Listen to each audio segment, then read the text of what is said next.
Gary Coleman, the child star of These Different Strokes, dies in 2010, and the darkest secrets of his life are revealed. Gary was not, I don't think, a very happy child, and he wasn't allowed really to be a child. He was extremely self-loathing. He did not believe in himself. He felt at some point that he became God's punching bag.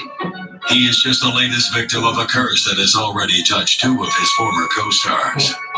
Here are child stars who were sort of unsupervised, and we didn't think about the impact of living a Hollywood lifestyle. And the events leading up to Gary's death raise all sorts of questions. The Santa Cruz police had an open file for some period of time because of the nature of his death. He was in fear of his life, simply in fear for his life, his physical safety.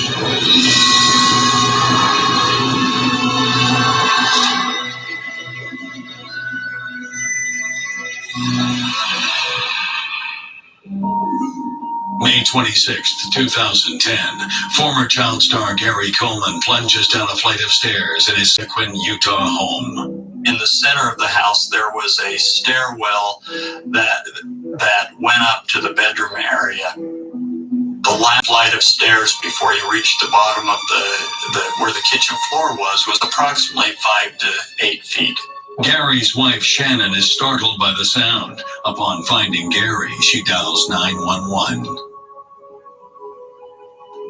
She said her husband fell down the stairs and he was at the bottom of the stairs bleeding. And the dispatcher was trying to tell Shannon to go to her husband's aid, put something on the wound to keep it, to control the bleeding and, keep him still until help arrived.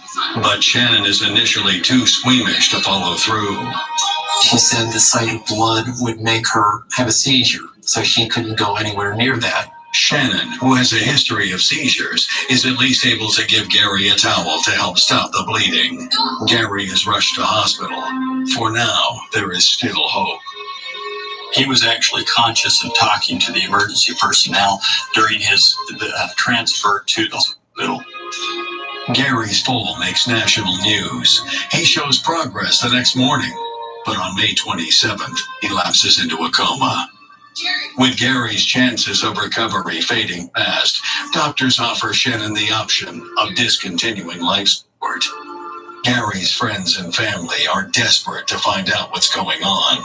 I said to her, I need the name of the hospital because I need to get to Utah.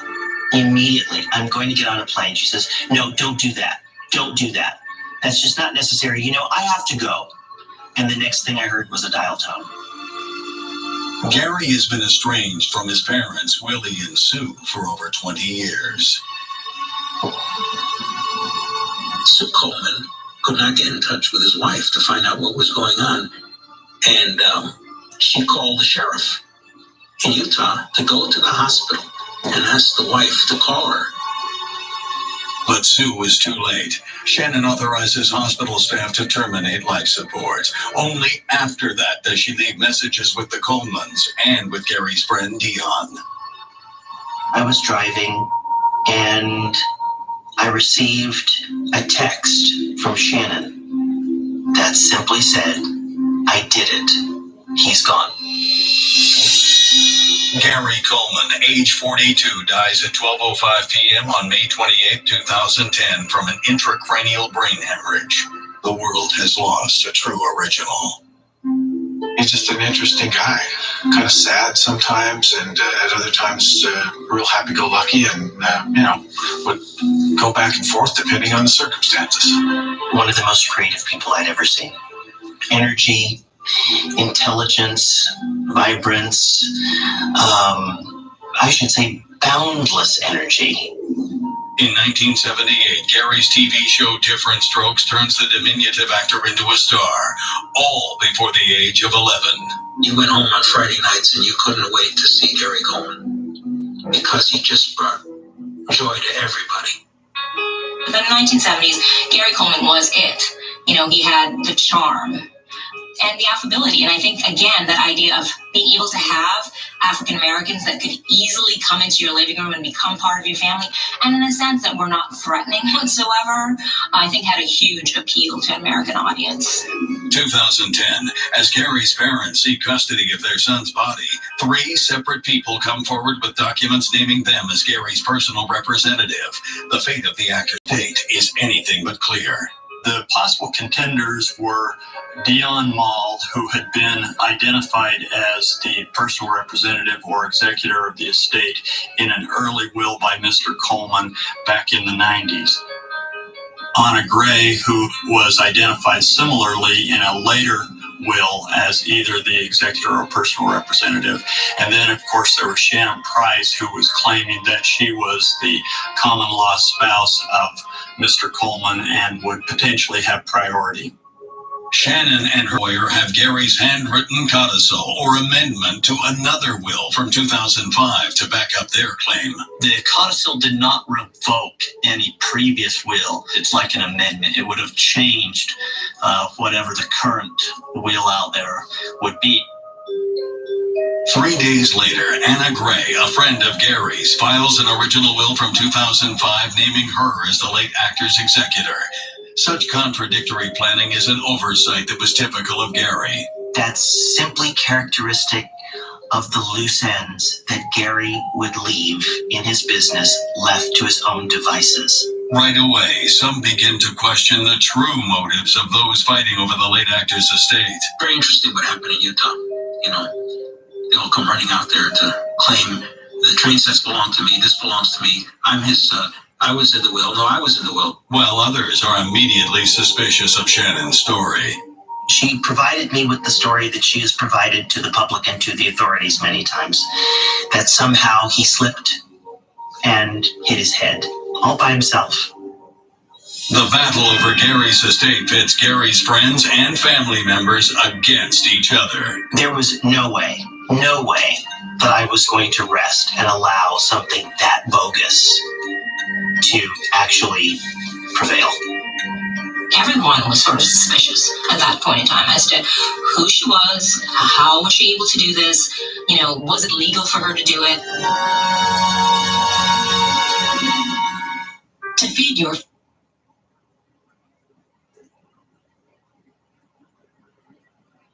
Brian got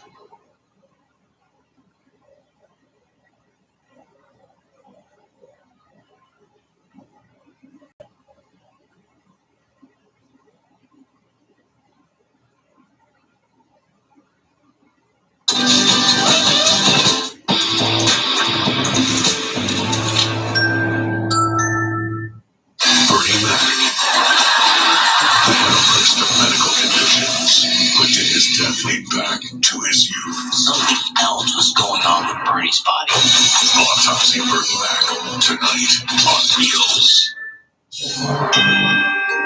In 2010, child actor Gary Coleman dies from a brain hemorrhage and leaves behind a messy paper trail naming 3 separate executors. It's just the latest development in a life plagued with complications. Gary Wayne Coleman is born on February 8, 1968 in Zion, Illinois. He's adopted as an infant by Willie and Sue Coleman and diagnosed with nephritis, a potentially fatal kidney condition. Young Gary undergoes his first kidney transplant at the age of 5. The operation's a success, but because of the many pills he pops each day, doctors explain that he will never top 5 feet. As a result of having the transplant, it was necessary for him to take immunosuppressant drugs, which stunted his growth and brought about this fullness in his face and cheeks. The ambitious youngster doesn't let that deter him. He wants to become an actor. The Norman Lear organization was looking for a little girl to play in the remake of the Our Gang comedies. And I insisted that they meet him, even though they were looking for a little girl. And they did. Gary gets the gig. Although the reincarnation of the Little Rascals dies a quick death, the show's producer, Norman Lear, is eager to find the right vehicle for the young actor. He finds it in a new series called Different Strokes. Normally, as you know, our shows have to be piloted. But They merely took Gary and Conrad Bain and went into the office at NBC. They did a scene, and that was it. There was never a pilot on that show. The network greenlights the show, and Gary lands his first regular paycheck at age 10. He has to move to Los Angeles, where the show is produced. Gary's parents, who are not industry people, drop everything to follow their son. Gary said, I want both my parents with me because the show was given an 8-year contract run, and they gave up their jobs to come out to be with him. Work on Different Strokes begins in 1978. Todd Bridges co-stars as Gary's brother Willis, and Dana Plato plays his adoptive sister Kimberly. The show premieres on November 3rd, 1978. Charismatic Gary Coleman turns NBC's sagging Friday night ratings into primetime gold as the precocious, newly orphaned Arnold Jackson. I remember after the first episode of Different Strokes on the set, going over to him and said, Gary, how do you do this thing, this acting? How do you do it? He said, look, when the director tells me to laugh, I laugh. When he tells me to cry, I cry, and I don't want to talk about it. Let's go, play with the trains. He was a gift to all of us.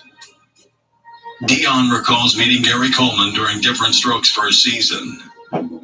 My mother was the administrator for all the studio teachers that worked with the child actors in the business, and we went down to visit one of the teachers on set, and she said, I think you really need to meet this new kid named Gary Coleman, and that was the night that we actually met. And they became very good friends. I can tell you that he had legitimate care for him. By Different Strokes' second season, smart-mouthed, chubby-cheeked Gary is the show's poster boy. At that time, his life had changed, but at the same time, everyone's life around him, meaning individuals who were handling him, he watched their lives change significantly as well. People went from driving Chevys and Toyotas to driving Mercedes and Rolls Royces. He was keenly aware of that. But Gary grows wary of signing on to each subsequent season, citing his failing kidney and increasing fatigue as major issues. Despite the confines of existing child labor laws, it was extremely taxing on Gary, particularly once he lost the very first transplanted kidney. It was oppressively brutal on his body and his mind and spirit. The parents kept on saying, well, let's do this, we'll finish this season, and it'll be over, and then next season came. So Gary was not, I don't think, a very happy child, and he wasn't allowed really to be a child. He knew that based upon the law of averages, that he was not going to live as long as a healthy person, meaning someone who did not have end-stage renal disease. So he knew that it was very important for him to maximize not so much the quantity of his life, but the quality of his life. And without question, he began to realize that the quality of his life was being significantly compromised. Not everyone agrees. He never worked. When the doctor said he can't work, they didn't make him do anything. Gary was absolutely ready to quit with Different Strokes at the top of season 4. As the years pass, Gary becomes the show's main focus, while other cast members are relegated to the background. Unquestionably, Gary was the star of the show. Everyone acknowledges that Gary was the meal ticket. NBC pays Gary a reported $100,000 per episode, making him one of the highest paid performers on television. They were making money from him, and it was time for us to say, let's get his salary up to the equitable amount.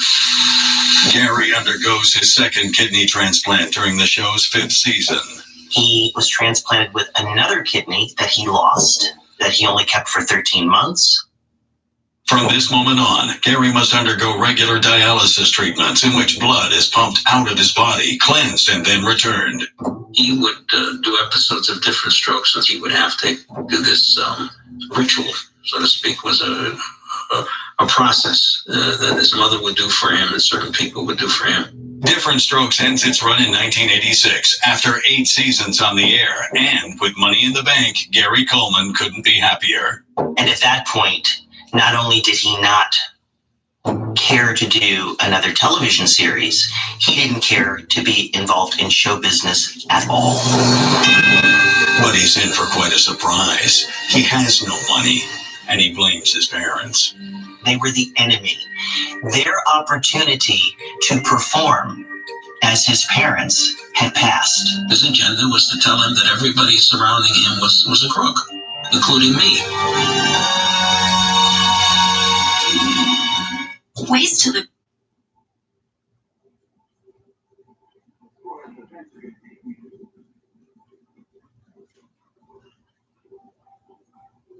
It moisturizes dry, itchy, rough skin for immediate relief and proven 48-hour moisture. For healthier looking skin, look for Eucerin.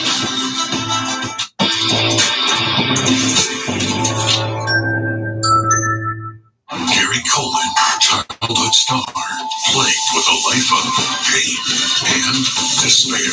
Was his untimely death the result of something more sinister? Autopsy Gary Coleman, coming up next on Wheels.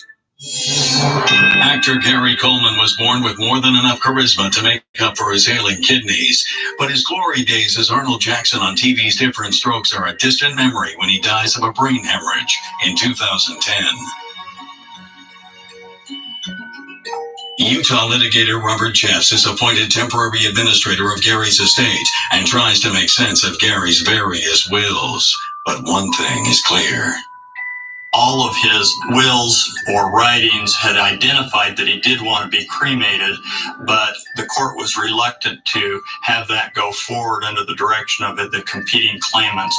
So my appointment included the decision as to how to have the body cremated. The court orders that Gary's body be cremated by June 18, 2010.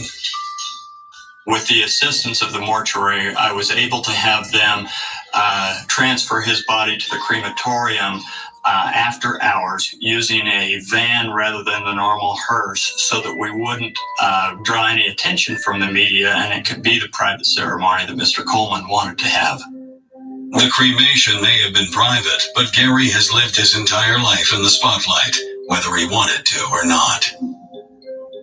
Different Strokes airs its last episode on March 7, 1986. By now, Gary Coleman has spent nearly half of his life as Arnold Jackson. He's ready to move on. At age 18, Different Strokes was canceled. Gary couldn't have been happier. He felt completely liberated, completely free. And at that point, not only did he not care to do another television series, he didn't care to be involved in show business at all. His decision was to retire. The decision shocks Gary's parents and advisors. Agent Vic Perillo has 3 project clients.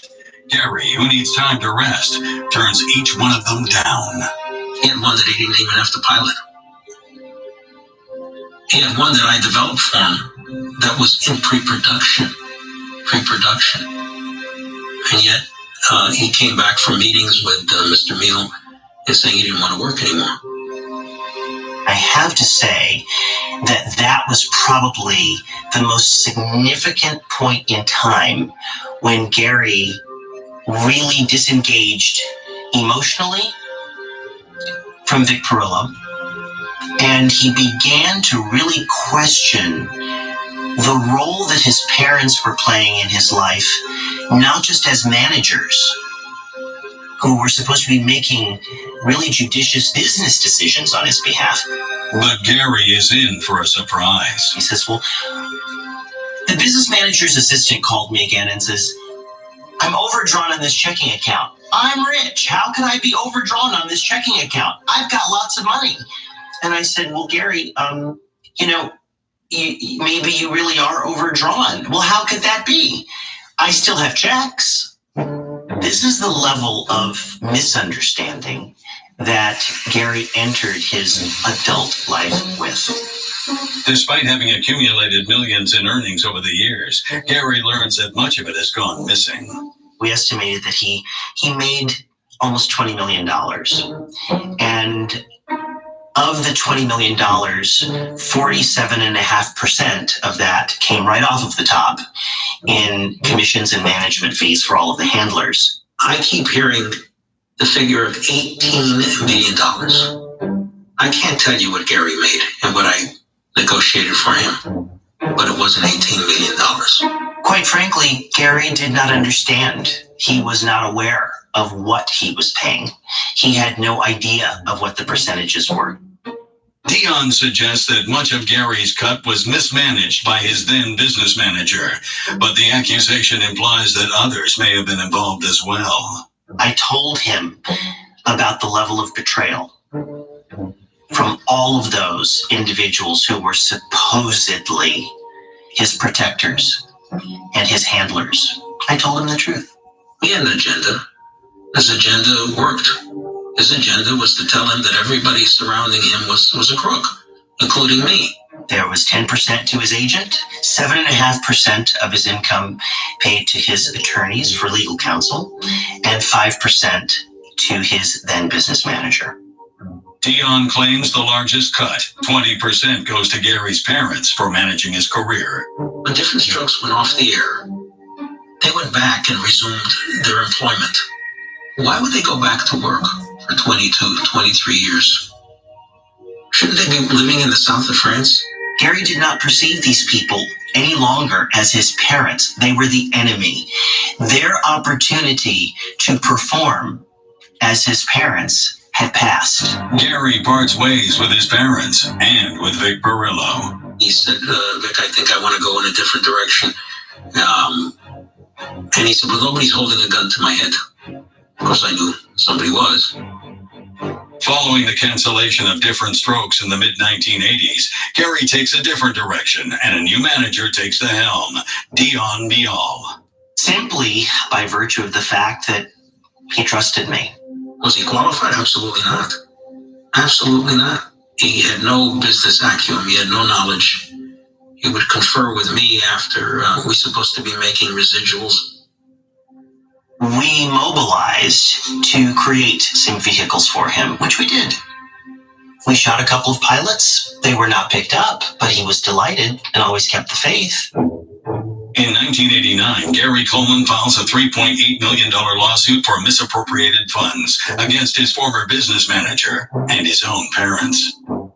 It's always a very questionable and dubious position to be at such odds with your parents. For many people, it was inconceivable about how a child could sue their parents. This entire court case had to do with the business manager.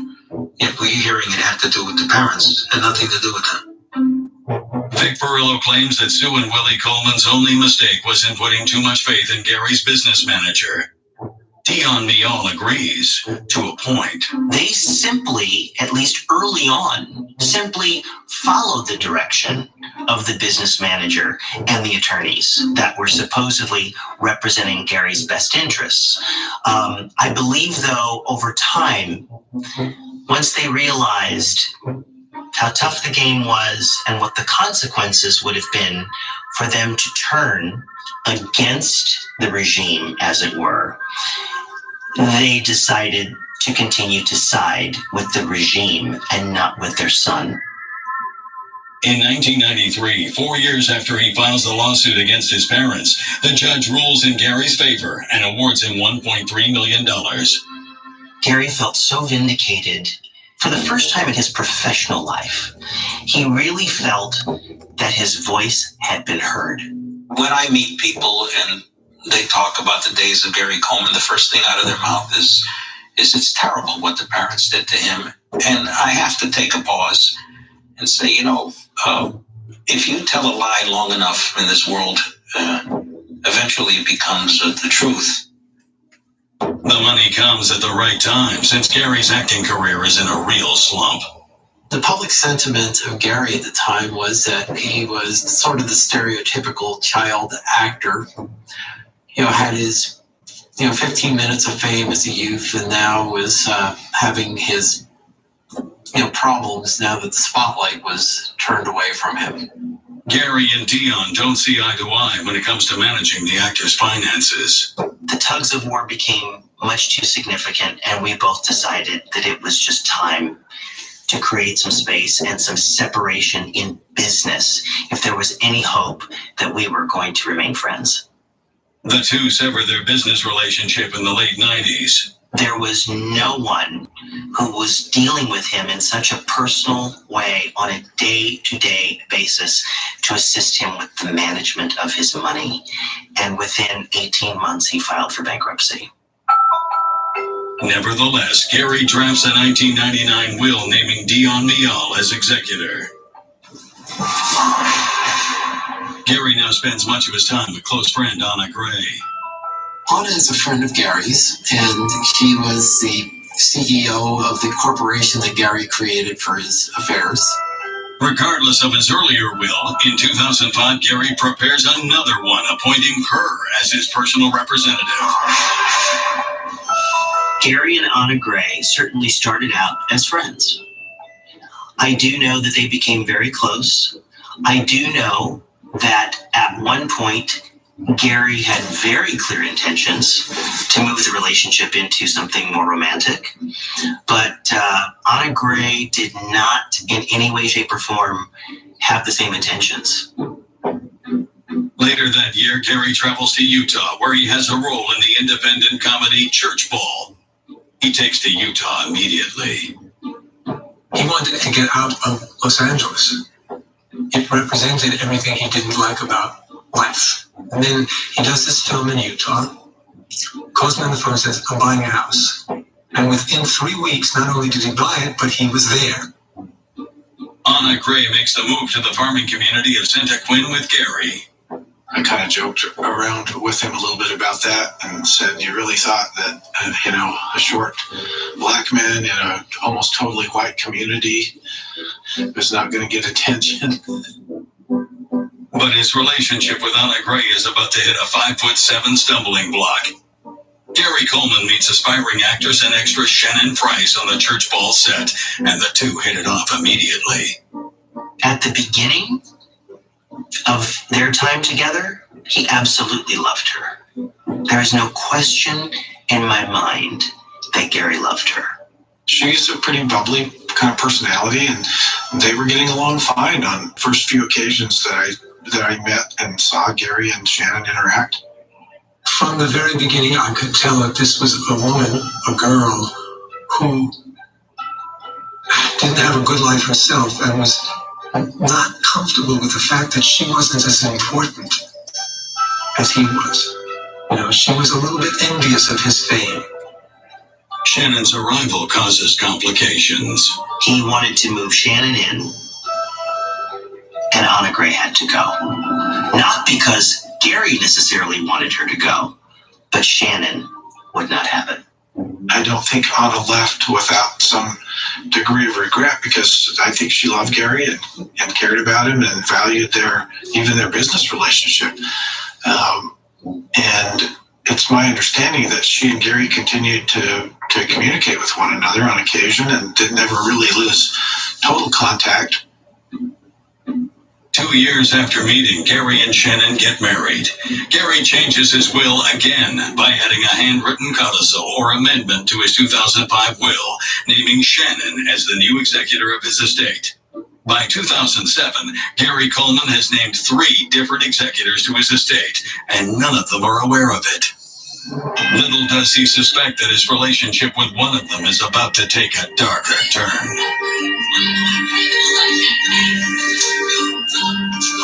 She treated him badly.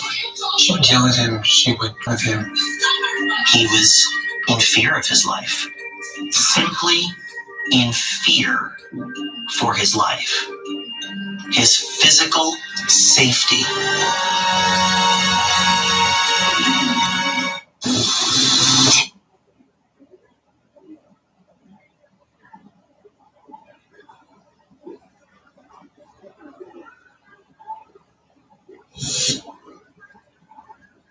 See Burton back tonight on Wheels.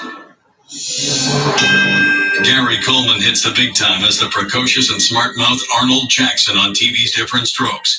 But his life after the show is plagued with misfortune.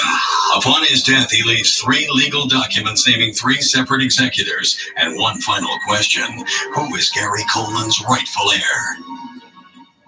May 28, 2010. Shannon Price has just authorized the discontinuation of Gary's life support. But she hides a secret that only she and a handful of others are aware of. Throughout this time, the public believed that Shannon Price was the wife of Gary Coleman. But Shannon is, in fact, not Gary's wife. News emerges after Gary's death that he and Shannon were secretly divorced in 2008, 2 weeks shy of their first wedding anniversary. From what I understand, they kind of got in an argument one night, and they both took it a lot farther than most rational people would take it. What motivated the divorce was Gary having moments of real clarity, understanding that he had made a grave mistake, that he had committed to someone, welcomed someone into his home who certainly was not out for his good. The divorce is filed under the aliases John and Jane Doe. We not only put it under fictitious names, aliases, but also sealed the file to prevent others from being able to open up the file and find out private matters about Gary. He did not want this to come out, and he did not want to have to answer to reporters and to anyone else. But then she said that they were so in love with each other that they couldn't be apart, so they continued to live together and not, let anybody know that they were divorced. Gary and Shannon continue living together, but as Gary's ex-wife, did she have the authority to terminate life support? I think everyone was sort of suspicious at that point in time as to who she was, how was she able to do this, was it legal for her to do it? Shannon's lawyer, Todd Bradford, points to Gary's Advanced Healthcare Directive signed in 2006. That Advanced Health Directive lists Shannon to be able to be the one to make any medical decisions on behalf of Gary, should he not have the right state of mind to make that decision for himself. Obviously, Utah Valley Regional Medical Center was unaware of the divorce, and it operated in accordance with its standard procedure by following the directive that was on file. Not everyone is convinced about the legalities of Shannon's actions. From what I'm told, there was no way that he was going to survive, and why put him through it. I'm upset that she did it because she didn't have the right to do it. Shannon only gave that okay after consulting with multiple doctors there, after being told that he virtually would be brain dead if he would even survive at all. A spokesman for the Utah Medical Association defends the hospital's actions by claiming that a family member's wishes overpower what's written in a living will. Gary Coleman and Shannon Price succeed in keeping their 2008 divorce a secret, but they can't keep secret the years of mutual abuse each inflicted upon the other. She treated him badly. She would yell at him. She would make fun of him. Shannon would just grab Gary by the wrist and drag him around like a child, or call him, midget and other derogatory names. He would scream back at her. They would throw things at each other. In my discussions with the city prosecutor and the police, there was some frustration about the number of times they'd been called. Gary was extremely self-destructive, particularly as the years passed on. He was extremely self-loathing. He did not believe in himself. In his own words, he felt at some point that he became God's punching bag. This is far from Gary's first run-in with the law. In 1998, Gary is working as a security guard. One day, he assaults a fan who simply asks him for an autograph. The judge orders him to undergo anger management classes. He had a temper, but I think he was also incredibly sensitive to how people treated him. In 2005, he allegedly charges after another man while at the wheel of his truck. There was a famous incident down at a bowling alley in Payson, Utah, where somebody took his picture and Gary is alleged to have assaulted him. What are you doing? In 2009, both Gary and Shannon are arrested on charges of domestic violence. Yes, they had their fights, more than most spouses probably fought. But did they ultimately love each other? Did they always make up after they would call the cops on a domestic violence? They always did. Months before his death in 2010, Gary is ill and seeking refuge in a shelter. His lawyer, Randy Kester, gets a judge to issue a restraining order against Shannon Price. Towards the end of their relationship, which was really the end of his life, he was in fear of his life. Simply in fear for his life. His physical safety, in fear of his life. Most other times he could pretty much defend himself. I mean, he could talk trash just like anybody else, but at that time he was not in a condition to defend himself. And he just wanted some help to get her to leave him alone.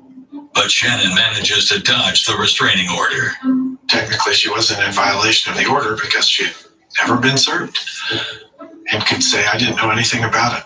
If Gary really wanted to follow through with that, he could have found her and he could have served her. Gary eventually returns to their Santaquin home with Shannon. She later claimed that it was with his consent and that he was asking her to come and get him, but that's not what I was hearing. June 14, 2010, recognizing that the 1999 will naming him as executor is outdated, Dion Mial rallies behind Anna Gray to make sure that Shannon Price does not inherit the late actor's estate. When Shannon Price came forth with the codicil, I knew that if there were anything that I needed to do on Gary's behalf, was to make sure that was negated. There was no way that I was going to rest and allow something that bogus to actually prevail. While a police investigation into Gary's death is underway, some believe that Gary's fatal fall is suspicious. Anything is possible in a relationship when you're angry.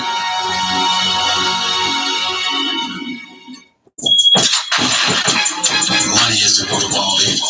Crack, methamphetamine is talking billions of dollars. Shooting around, people dropping in the street. There was no murder charge, so he seemed to get off on it. There were dozens and dozens of women held as sex slaves. She had an utter disregard of human life. Is she pure evil? I don't know, but I can say she's pure gangster. Gangsters, America's most evil. Tomorrow on Appeal.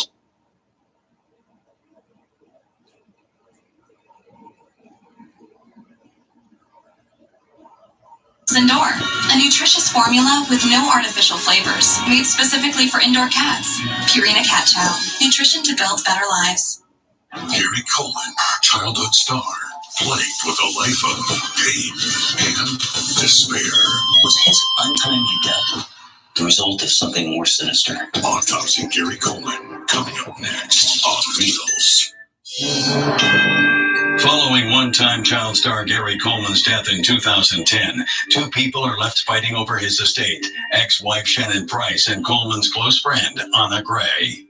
While Shannon and Anna prepare their cases, Santaquin police investigate the nature of Gary's fatal fall. The investigation by the Santaquin police would have included reviewing the stories and the 911 tapes for the calls to emergency personnel. It also included interviews of the ambulance personnel when they transported Mr. Coleman to the hospital.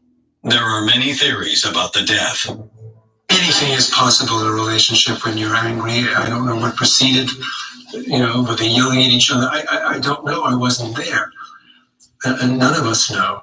At only 4 feet 8 inches tall, hitting his head that hard, it's not a long way to fall to the floor to create such an horrific injury. Did he hit his head on something beforehand? I don't know. I always felt that it wasn't really very well documented. As the police investigation deepens, Special Administrator Robert Jeffs tries to determine what assets of Gary's are at stake. He's in for a big surprise. The one-time superstar is almost penniless when he dies. Normally, when a will is being contested, you figure there's going to be a large pile of money involved. But in this case, there was no actual money.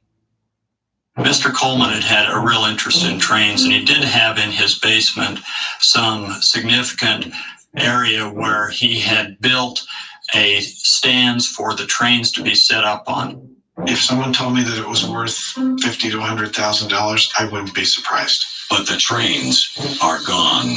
I'd heard from others that Shannon had taken a lot of the railroad things of Gary's and taken them to train conventions and sold off a lot of the train equipment and the train cars and that sort of thing. The fate of Gary's train collection remains unresolved. With little to nothing left in his name, the battle over Gary Coleman's estate becomes one of personalities, not profit. Both sides have admitted that the money was all gone. The house had been foreclosed. Right now, the only thing they were fighting over was Gary's ashes and his name. Shannon Price begins to build her case. She needs to prove that her relationship with Gary qualifies as common law after they divorced in 2008 in order for the handwritten codicil to carry any weight. And you have to prove that you cohabitated, which means basically living together as a husband and wife. They had to treat each other as husband and spouse, meaning, did you both contribute to your financial well-being? Did you contribute to your physical well-being? If one was sick, did you take care of them? You also had to hold yourselves out and gain a reputation within the community as husband and wife. Meanwhile, in October 2010, Santa Quin police closed their investigation. That file was closed. I was never provided a copy of that file, so I don't know the details of how they determined that his death was an accidental death. The police investigated the circumstances of Gary's death and found nothing suspicious. It's very easy for people to Death and found nothing suspicious. It's very easy for people to think lots of wonderful, fantastic things. On May 7, 2012, almost 2 years after his death, the battle over Gary Coleman's estate goes to court. Todd Bradford calls several witnesses who testified that Shannon and Gary did, in fact, live together. Their tax preparer, the banker, Gary's agent, and a neighbor who all testified that Gary and Shannon referred to each other as husband and wife, and that they always presented themselves to people that way. Then Shannon Price provides a Valentine's Day card from Gary as proof of his love for her. But when asked, well, what did you do for Gary? She could not produce any notes or cards or gifts that she had given Gary to reciprocate. Shannon's case has hit its first snag. The next day, Anna Gray calls her witnesses. Anna brought in friends and a neighbor who testified that Shannon's depiction of their life as a fairy tale romance wasn't exactly happily ever after. Audra Wright, a neighbor of Shannon's, takes the stand. She testified about how Shannon would be verbally abusive to Gary, physically abusive. But there's more. One of them testified that Shannon, while they were living together, post-divorce, but still living together, that Shannon had a boyfriend. Shannon was seen with this man acting very affectionate in a way one would expect a romantically involved couple to act. Whereas other people said Gary and Shannon did not appear to act in that type of way. Anna never attempted to subpoena him, to get a hold of him. He was never in the courtroom, never testified. I've never seen this person that these two testified about. Even more troubling is that even in death, someone is trying to profit from Gary. Pictures were taken of him while he was dying. Gary's deathbed picture appears on the cover of a tabloid newspaper in the weeks following his death. It's not known who sent out the photo. It's my understanding Shannon definitely did not approve that picture being sold or given to the magazine. While there's no proof, some allege that she made money off the sale. She made $10,000 off of that picture. On May 14, 2012, the judge announces his decision. He rules that Shannon Price's relationship with Gary Coleman does not meet the definition of common law. Gary's handwritten codicil is annulled. Shannon is devastated. She had a hard time. She went in hiding. She just didn't talk to anyone, didn't answer phone calls, just laid low. On August 31st, 2012, Anna Gray is named executor of Gary Coleman's estate. I was absolutely pleased, but I wasn't surprised. I believe that Anna Gray has some interest in trying to carry out Mr. Coleman's wishes as far as the disposal or keeping of Mr. Coleman's ashes. So I have every reason to believe that she will follow those wishes. In October 2012, Shannon withdrew her petition to obtain Gary's ashes from the estate. Anna won't say where they are since, as she says Gary's final wish is to be left alone. Gary Coleman's life was an exercise in contradictions. I don't miss his pain. I don't miss the way he was. I wish he could have been different. I wish I could have helped him to be different. Then I think I would miss him. But the way he was, no. I feel that he is out of it and he's without pain. And that's something that makes me feel okay. That he's not suffering anymore. No matter the controversies of his later years, people will always remember Gary Coleman. Great performers, you see, have this magic about them. We don't stop talking about Lucille Ball. We don't stop talking about Milton Berle.